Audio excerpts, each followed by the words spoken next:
new level back then. Yes, he did.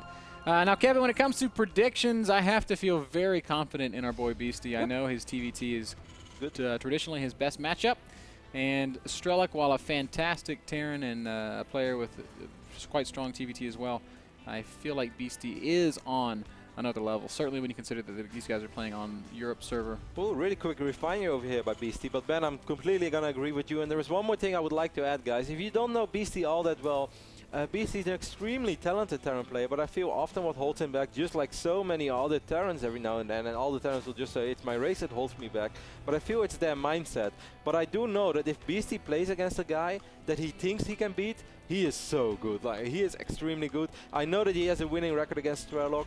Once upon a time, Beastie even all-killed Team FXO Europe back then. There was in the IPL team arena, and Beastie went 5-0, and that was a clan war which was really important for both teams because because FXO and Empire, of course, both Eastern European teams mostly. They might have every now and then they have a player who doesn't come from Eastern Europe, but they have a very strong Eastern European lineup. So I know that clan war was very important for both teams, and Beastie all killed Team FXO, man. I know Beastie feels confident against Strelok, and I think he is going to defeat Strelok. But we should never underestimate Strelok, as he surprises us oh so often in the North American Star League. And not surprising, perhaps, is the fact that he's playing that very macro-style command center first into barracks, into gas. This is pretty typical Strelok. This is a guy that likes to sit back and macro and sort of rely on just having more stuff than his opponent. Beastie's going to be trying to outmaneuver Strelok with harass, probably with Banshees. I mean, this is we actually see this all the time in TVT, expanding player versus an aggressive player. Yep, and what we see very often right now, Ben, I've been watching a lot of GSO the last few days, which is not good for my sleep schedule when you live at the West Coast, but hey, Ben, sometimes you have to take one for the team. Oh, that's a good scout by Strelok. Yeah, he saw the factory. That's an amazing, incredibly important scout. Is that also often we see one Terran player expanding, the other one opening aggressive, whether it's Hellion, whether it's Banshee, doesn't really matter, but then following it up with a double command center in their own base to make up for that small economic disadvantage they're gonna get because the other player went for the quicker expand. And that in the long run then it gives an economic edge to the player who opened up aggressive again. So a nice little shift in the meta game in TVT. And I'm curious to see, Ben, where both players are going to take it. Yes, sir. Beastie is not going Banshees, Kevin. He's going to be playing Hellions as he's producing those Hellions off of a reactor right now. He is throwing down the starport souls. That's probably going to be for a medevac, so we're going to see some Hellion drop play out of Beastie. I love this play style, and I'm going to go out on a limb and say I think I like it a little bit more than the perhaps slightly more popular Banshee style.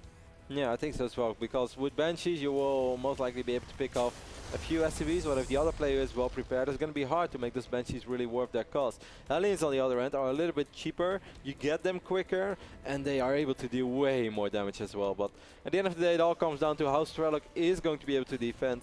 And yeah, what is Strelok expecting, man? We saw that he saw the factory, but this could just be a standard factory aiming for that Banshee. Strelok cannot be sure that he's going to play against Hellions. Good thing for Strelok though, Ben, that he has a reactor on his rack, so he's going to be able to produce Marines 2 at a time, and he's going to need at least a few Marines to be able to deal with these Hellions. Wow, Beastie is just going to... Oh, this is crazy. He's going to go medevac into Banshee, so this is a super aggressive. Maybe he's getting this for the Raven. I think it's going to be a Banshee. No, it's going to be a Banshee right away. Holy smokes, Beastie is making a big commitment to this one-base play. Strelok is going to have to defend so perfectly. I want to focus on the fact, man, that Beastie just revealed those two Hellions at the front of Strelok. How do you feel about that? I'm not sure. I mean, it's going to make Strelok probably feel like he has to keep some units at the front, but oh, medevac is going to be, spotted a little bit late. Strelok not reacting perfectly there. Those Marines a little bit lined up. If Beastie micros as well, he could do some good damage. He's going to run. SCVs, man. The SCVs are quite lined up. This is not fault. Well, he's pulling a few SCVs on the last moment. So far it's okay, but the Hellions are already going to town on these SCVs. Now the Marines are a little bit lined up as well. Wow. Beastie's doing a very good job of this. He's going to move right down here to the natural. Unloading again. Nice micro there. And only two Marines over here, Ben, but the SCV's doing a really good job as well. And a couple of these Hellions were low on HP, but Beastie just keeps on killing SCVs. Ben, look at how low a couple of these SCVs are. Yeah, so much damage dealt to these SCVs. Beastie really wants to keep that Hellion alive. Can you lift it up? Oh, he's going to get one more worker. Loving it, Ben. 13 SCV kills by Beastie. There is a siege tank out now. Wow, and he gets one more just for good measure. And Ben, this is not all, because by now this Banshee did arrive. How many Marines do we have left for Strelok? Well, he has 8 Marines, Ben, but they are a little bit out of position. Oh, there's a Viking out. We missed that, sorry. actually. So good follow-up for Strelok. This Banshee shouldn't be able to deal a whole lot of damage. Oh, but you're focusing the wrong SCV, Beasty. There we go. Picking up the low HP. Wow. Wow, Beasty. He gets some, I guess, a little bit more mileage there. 20 worker kills total for Beasty. Puts him in a commanding economic lead, 30 SCVs to 19. Wow. And he is going to do exactly what you said, exactly what you prophesized, Arade. He's going to play this big, aggressive style into a double expand. Well, BC is going to be very pleased with how that turned out. I'm kind of blown away, Ben, that it did so much damage. I expected it to at least a little bit of damage, but Strelok saw the medevac, so he knew what was coming. Unless he was afraid that it was like a distraction medevac, that perhaps the Hellies would drive by in the natural. I mean, 9 kills, 10 kills, yeah, sure, 11, maybe 13, that's pretty good. 20 SCV kills. Is a pretty brutal blow there. We're not done yet, Ben, because once more the main base of Strelok is completely exposed. There's not a single unit over here. And his army's out on the map, Kevin. He does have a reactor on this barracks, but Marines are not going to match up well against. Okay, so a Banshee's going to pop out. That'll save the day. Yeah, but still, a couple of these SCVs. Whoa, Basty's not really controlling this right now. I'm not sure what he's looking at, but still he picked up 4 more kills. And more importantly, Ben, he got a great scout off. He saw the Banshee, and he also saw the tech lab spinning. So, and Strelok know that he saw it spinning. So he's just going to cancel Cloak on the last moment. I'm not sure if that was worth it for Strelok. Yeah, well. I mean, look at this guy. Yeah, I guess canceling Cloak, Beasty was not going to be too surprised there, but I feel like at this point with, I don't know, maybe it was a good choice as there are Vikings out. Yeah, I mean, Cloak is still an expensive upgrade. I just like having it for when you have that fight. You can cloak the Banshee over the tanks, and you can't really kill it unless you scan. There's no doubt about that, but I feel that perhaps Strelok just felt he was too far ahead, too far behind economically, Ben, and that Cloak wouldn't be able to pay for itself immediately, and basically will never be able to pay for itself. So he rather uses those little bit of additional minerals to throw down another command center. And hey, we might still see Cloak in a much later phase of this game. I don't think it's a wrong move by Strelok at all. He did throw down that extra command center, Kevin, so he's going to be working on 3 bases here pretty soon. Beasty's done a great job of taking advantage of his advantage. He's jumping up ahead in the army supplies. He's 45 army supply to 39. And he's triple. And he's triple orbital. He'll be mining off of 3rd base soon. He's even getting a Raven out. Yep. So there's nothing to be afraid of for Beasty, and this allows me as well to give a little bit of a shout out, Ben, to both of these guys, because yes, they have 1-4 record, so they only won 1 best of 3, they lost 4, but I felt both of them displayed us some excellent games this season. Certainly Beasty really surprised me when he was putting up excellent fights against both Hero and Strelok. He already played those two, so you could potentially say he already had the 2 toughest opponents in the group, but I do think that Beasty is still going to have to play against Mana. Of course, that's a very tough one as well. He did play against Alicia. There are no free wins in the NASL, let that be clear, but of course there are always opponents in which you can say, well, it's more likely that I take out Mana than Hero. Yeah, I agree, man, and I really feel like that's sort of been the story of Beasty's career. Just a really unfortunate series of near misses. His run through MLG that he played in, the player that eliminated him was Sase. It was a very close 2-1 series. He played in the first round against Sase. Yep. And Sase, of course, went on to make it top 3. Go so deep. He actually, Sase said his toughest opponent up until the very end when he was just exhausted was Beasty. Right. You know, and so that definitely means something. The results of something like that is, unfortunately, Beasty doesn't get the love. The community doesn't necessarily take note, but he still plays some great games. Things like this happen often with Beasty, it seems. That's certainly been the case in a couple of his series here in the North American Star League, like you mentioned, against Hero and against Violet. He's gonna Strelok's gonna try to do something here. Oh, the tanks were sieged. BC does on siege 1 tank, but he still has a nice tank line to fall back on. Has a few Marines over here. So far, so good for Strelok, though. Yeah, that attack's surprisingly effective for Strelok. BC with a too few units on the ground, I guess. Finally does chase it away, shoots down Strelok's Banshee. Uh-oh, there's nothing that shoots up. Strelok might lose all these medevacs. No, or at least 2 of them. Vikings a little bit quicker than medevacs. Strelok, don't stop! This is the wrong thing to do! And I love that Beasty is moving those Vikings closer and closer, Ben. More free shots. Here come the Marines. The Marines will stem in and, well, one Viking is down. Still, I think that survives. I still think that was pretty okay for Beasty. Yeah. Losing that initial fight, but then killing so many medevacs. Exactly, that started off pretty poorly. That one Banshee helped out quite a bit. BC not having all of his units in position, and those Vikings not taking part of the fight either.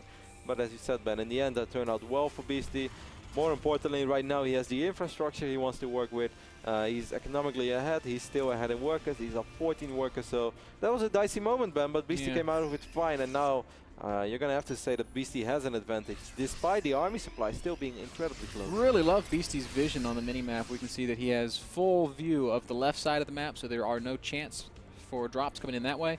And the right side of his main base, very well covered by turrets and by sensor tower. So Beastie is pretty drop-proof right now. Very, very nice. Strelok hasn't really tried dropping yet. And Beastie has a way better infrastructure, Ben. He has way more production facilities. This is definitely going to snowball out of control for Strelok if he doesn't make anything happen. Strelok, of course, has a few Rexes to work with, and he's working off 2 factories right now, but Beastie has more Rexes, more factories, and does not have an upgrade advantage, because he's just working on 2-1 right now. 2-2 just started. Strelok started 2-2 a little bit quicker, so upgrade-wise, Strelok is doing fine, but yeah, a little bit faster with his 2-2, but at the time being, they both are even in the upgrade. Strelok sort of sharking around the middle of the map as if he wants to make a fight somewhere, but Beastie is about 20 supply up. Beastie's going to go for the achievement, killing 20 SCVs with a Raven. Did you ever get that achievement? I've never gotten that achievement. I didn't even know that was an achievement. It is definitely an achievement, and here we go. He's already got 3, but Strelok, of course, 5. Well, he might actually kill this command center, Ben, if he starts focusing it. I don't think 2 Marines are going to get the job done. Maybe with medevacs. Yeah. SCV is going to absorb some bullets as well, but still, good job for Beastie. No, it's a really nice job making use of that Raven after the point in the game where it's not really going to be helpful against Banshee Tech. 7 kills on the Raven. But Strelok has been doing a good job catching up in SCV, so slowly but steady he's getting closer. Beastie is playing a very passive style, Ben, and you could say, well, I don't blame him. He's been ahead economically, so why not sit on your advantage? But it would be nice to see him moving out eventually, and that is what he's going to do right now. Also very smart, sending 2 Marines over here on the left side of this map. He's going to find Strelok's army. Strelok has an upgrade advantage, though, Ben. To separate Strelok's army from his half of the map, that would mean that Strelok cannot retreat. Beastie doing a good job forcing this fight. Strelok trying to back off, and he's going to fight at an awkward angle. His unit's so split up. Strelok cannot possibly do well with this engagement, and Beastie is going to crush the army of Strelok. That is a game-ending fight. Picks off most of the medevacs now as well, but Strelok forgets about the medevacs again. All medevacs will fall. These tanks are this is like World of Tanks, man. Whoa. This is World of Tanks just rolling right out, and Strelok is in a terrible spot. Units lost resource step tells us the entire story, Ben. Beastie has been mining more and lost way, way less. Strelok right now in a world of trouble. 2-2 is about to finish up for Beastie as well. He had an upgrade disadvantage in the previous fight. One more big engagement going down right now. So many more tanks for Beastie than for Strelok. And even though Beastie's Marines all die, it will not matter. Everything just decimated on Strelok's side of the map, and he taps out. GG gets called as Beastie goes up 1-0. Very good game by Beastie as well. Just really perfect game by Beastie. I think this was as close to perfect as it's going to get, man. He opened up aggressive, killed an insane amount of workers, definitely made the opening pay for itself, followed up with a double command center, had Marines in excellent positions, had missile turrets in the spots where he couldn't see if he was going to potentially get dropped, just macroed it up, got a lot of production facilities, and just outmaneuvered his opponent. The only thing he was falling behind a little bit was upgrades, but yeah, if you're that far ahead, I guess you can take a fight with 1-1 Marines against 2-1. Game number 2, Beastie versus Strelok, will be coming up in just a second, but first we have to thank LAByte.com for their support and for sponsoring that last game. If you live in the Los Angeles or Orange County area, head over to LAByte.com, where you can order from more than 1,000 restaurants that service the area, and LA Byte will deliver to you. Use the promo code NASL for a discount. Go check them out today. They should get an extra discount code, NASL TV Roti. And I will pay $1 with their food. And then LA Byte is going to love me so much, and I'm going to be like their ambassador. They're going to put my face on their logo. Do you think that's ever going to happen, Ben? I can see that happen. I love LAByte.com because of this little commercial. They came and helped us film.